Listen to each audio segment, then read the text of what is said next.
Hey everyone, welcome to Blue Heron Hill. I'm Sue and today I'm planting garlic. I'll put a link up above or in the description box below about planting garlic. I did a video last year, pretty extensive. Anyway, here is my bed of garlic. Here is a tray. Those are all from this year's garlic harvest. Here's one here. This is a hardneck variety. I don't actually know what the variety is because I've been planting these same garlics from this head, the cloves, for probably the last 5 years. So don't quite know what it is. I thought maybe I would get a different variety this year. Just time got by me and I didn't get the opportunity to go and get another variety. So this is what I'm planting, and here's my bed, and let me swing you around and show you what's going to go on. I have about, I don't know how many I counted out, 25, at least 25 heads of garlic, and I'm not sure, I may be even able to get more in this bed than just that. So I may have to go back in and get some more. But here's my bed. I weeded it all out. This is a bed that had potatoes in it over the summer. I've top dressed it with some amendments. There's a little bit of compost here and some alfalfa pellets, which you can tell are breaking down already. They will supply some good nitrogen to these plants, these cloves of garlic as they get going. I came across this idea from a fellow gardener, and they put a board down for spacing. You want your garlic cloves about 5 inches apart, 5 to 6 inches apart.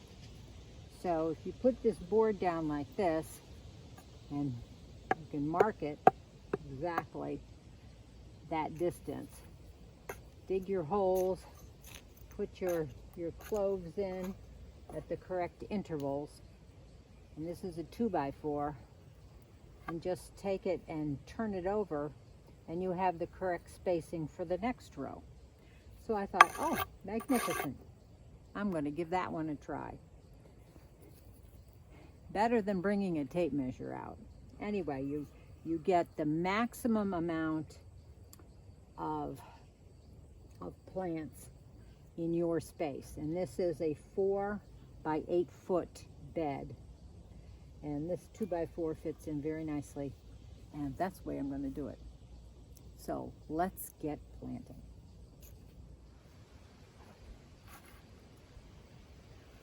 Okay, planting garlic can't be anything but easy. So you have your bulb. You've got to break your cloves apart. This particular variety has some very large cloves.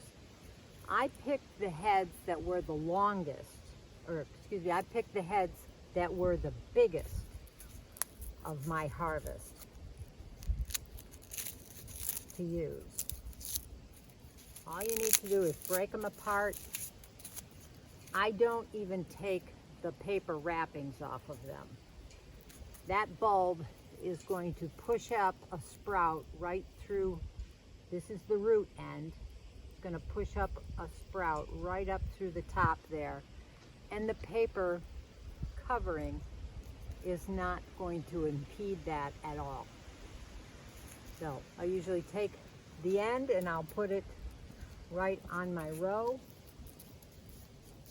just as a little marker until they get to be popping through. I've marked my board every 6 inches, and if your soil is nice and fluffy, which mine is,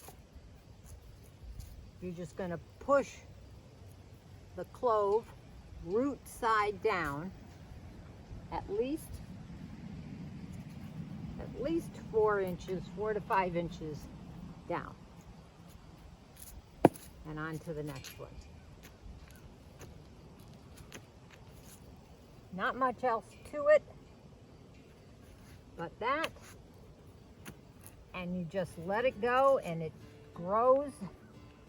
It'll start growing with a little moisture that's in the soil. And it'll get a start throughout the winter and then be ready to take off in the spring. There we go. And now just to flip over, and that's a nice spacing right there, and ready to do my next row. Now this bed I had potatoes planted in it before, so I had to fork up the potatoes, and my soil is nice and loose and fluffy, so it makes digging into the ground very easy.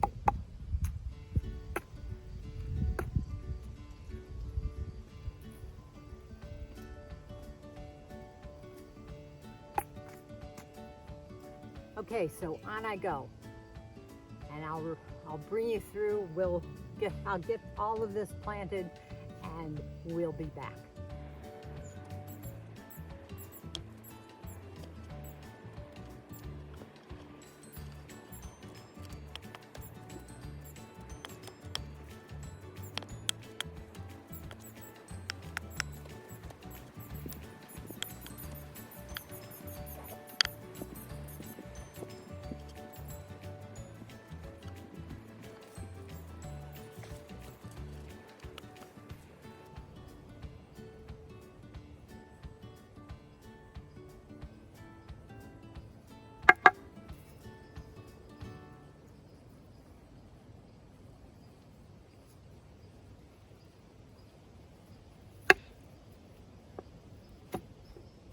There we go, all done. So I was actually one short in this row, but I didn't have to go in and get more heads of garlic. So there we are, my first planting of 2022 garden in 2021.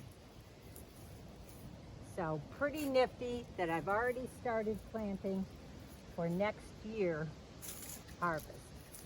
Each one of these heads of garlic on average gave me 4 cloves, and they were very large cloves, so of which I am very happy with, because the larger the clove, the larger the head of garlic next year. That's why I pick the largest heads that are going to go into my next year's garden for next year's garlic harvest. I avoid the smaller cloves or the smaller heads because they give you generally smaller cloves, which then in turn will give you a smaller head next year. There, I've raked it out, covered any of those little indents that I made when I was digging the little holes for the garlic. So I have 1, 2, 3, 4, 5, 6, 7, 8, 9, 10, 13, 14, 15, 16, 17, 18. I have 18 rows of 7 each. And if my math is correct, that's 126. One row I only had 6 in, so we'll subtract out 1, and that's 125 heads of garlic that I will get next July. To me, that is amazing. You can always count on garlic. You plant 1 clove, you'll get 1 head of garlic. So next thing I have to do is I'm going to mulch this with some straw. We still have time left in our season here for the weeds to start growing, so I want to cover that up as best as I can, and it'll give a little bit more protection over the winter. We are expecting a rain tomorrow, so I don't need to water this in any way. It should get a nice soaking. There we go, all set, ready for winter. It's nice and cozy under its straw layer. I may have to put just a little bit more on top of there, but it is ready to go for the 2022 gardening season. In about a week or so, 2 weeks, I will begin to see little sprouts, little green sprouts coming up, peeking up through the straw, and I'll post a picture or two of that when that happens. So thank you for joining me here at Blue Heron Hill for another gardening video, and we went digging in the dirt. If you haven't already, subscribe and pass this along to anyone who might enjoy this content. So until the next time, happy gardening. Bye.